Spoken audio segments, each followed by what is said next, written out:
In the last video, we split water up into hydrogen and oxygen, and when we tested the hydrogen with a flame, it combusted and left a residue of water on the sides of the test tube that originally contained the hydrogen. Now, Lavoisier correctly assumed that the only source of oxygen available to create this water as it mixed with hydrogen was from the air. And he also assumed that the air could not be 100% oxygen because when things were burned in air, they did not burn as well as when they burned in pure oxygen. Now, as he did very careful experiments using equipment that looked like this, in which gases were placed in the jars on the left and the right and combined in the middle flask, which had all the air sucked out of it, when sparked, the gases produced new products. For example, if he put oxygen in the left and hydrogen in the right, and he allowed them to enter the middle vessel and spark them, they turned into water. And no gas was left over when he used 2 volumes of hydrogen and 1 volume of oxygen. If he used 1 volume of hydrogen and 1 volume of oxygen, then there was always oxygen left over. That's one of the ways he determined that water was H2O. But when he put air in the left-hand jar and mixed it with hydrogen and sparked it, he always got some gas left over in the middle vessel, gas that couldn't burn, gas that he named nitrogen eventually. He also determined that when air was used instead of oxygen in the left-hand vessel, only 20% of the air combined with hydrogen to produce water. The remaining 80% seemed to be inert. Inert means very slow to react or unreactive. So that most of the air he discovered was an inert gas which he eventually named nitrogen. And only 20% of air is oxygen.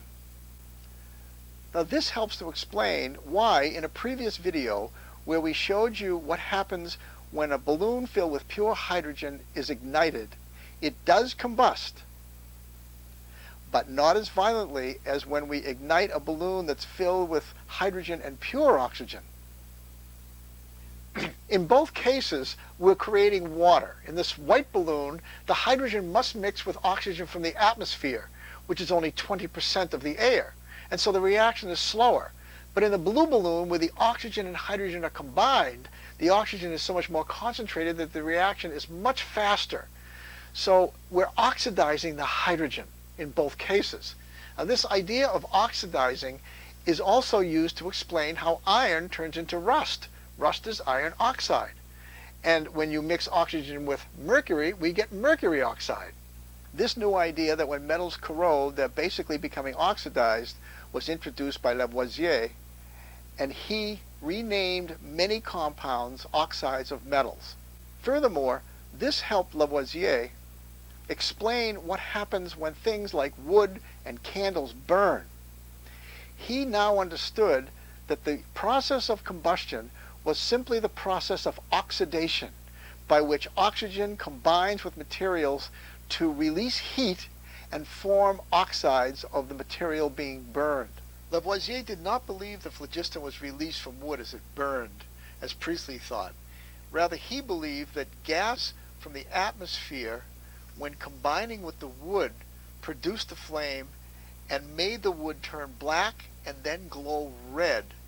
He also realized that when he blew on the wood, it turned white hot and the wood disappeared even faster, leaving behind only a small residue of ash. When he weighed the gases, he wasn't surprised to find that they weighed more than the original wood, because he knew that the burning of the wood was just combining the elements of the wood with oxygen from the atmosphere. Now he wanted to find out what would happen to wood if it was heated hot enough to burn, but without letting air get at it. And he did it by placing it into a tube like this and putting a stopper at the top with a glass tube for ventilation. That way, as soon as the tube is heated, the air inside expands and exits the tube so that no air can get at the wood as it's being heated. And he noticed very soon that smoke started to come from the vent tube, which turned out to be flammable. He also noticed that the wood turned black, but did not turn red and disappear like it did when the wood stick was burned in air. Also, at the top of the tube, he discovered that a significant amount of water was condensing, which he knew could only be coming from the wood. And when he examined the contents of the tube after cooling, he discovered that besides the sticks that were at the bottom of the tube, the walls of the tube were coated with a brownish black gooey substance we call creosote. And we'll talk a little bit more about that later. And when he examined the sticks themselves, he discovered that it was nothing more than pure charcoal, as we can see here being rubbed on the paper.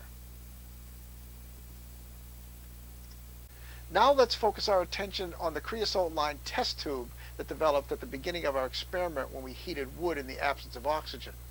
Lavoisier correctly assumed that this goop was carbon because when he heated the tube with added oxygen, which I'm doing by blowing into the tube, the black goop disappeared completely, and when he caught the gas coming out of the tube and analyzed it, it turned out to be an oxide of carbon, which we today call carbon dioxide.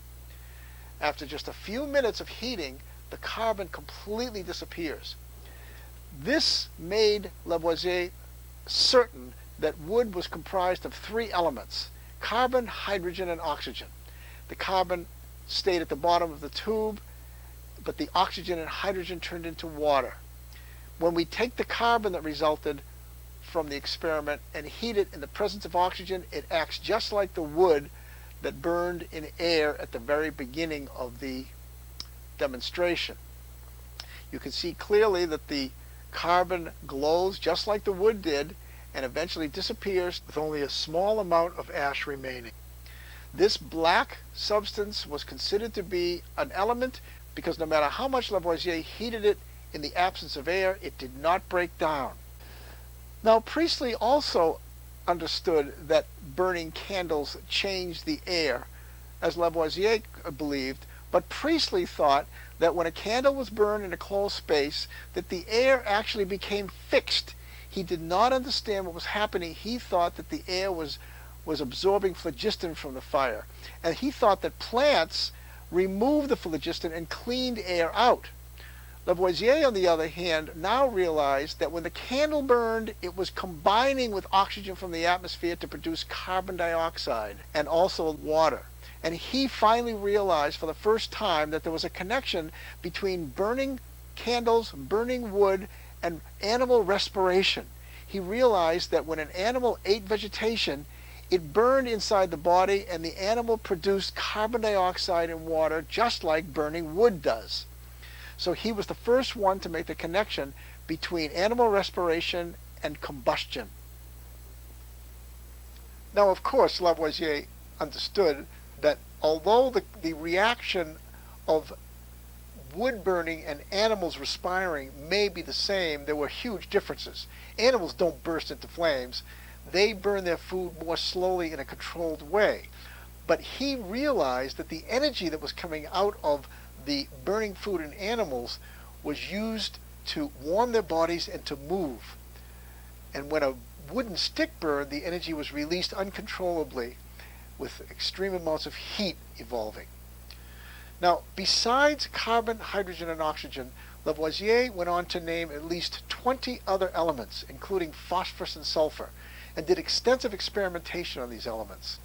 By the mid-1800s, at least 65 elements had been identified. And by using the naming system that Lavoisier invented, a system of categorizing and grouping these elements was developed. And in the next lesson, we will show you how elements were categorized into a table that we call the periodic table of the elements.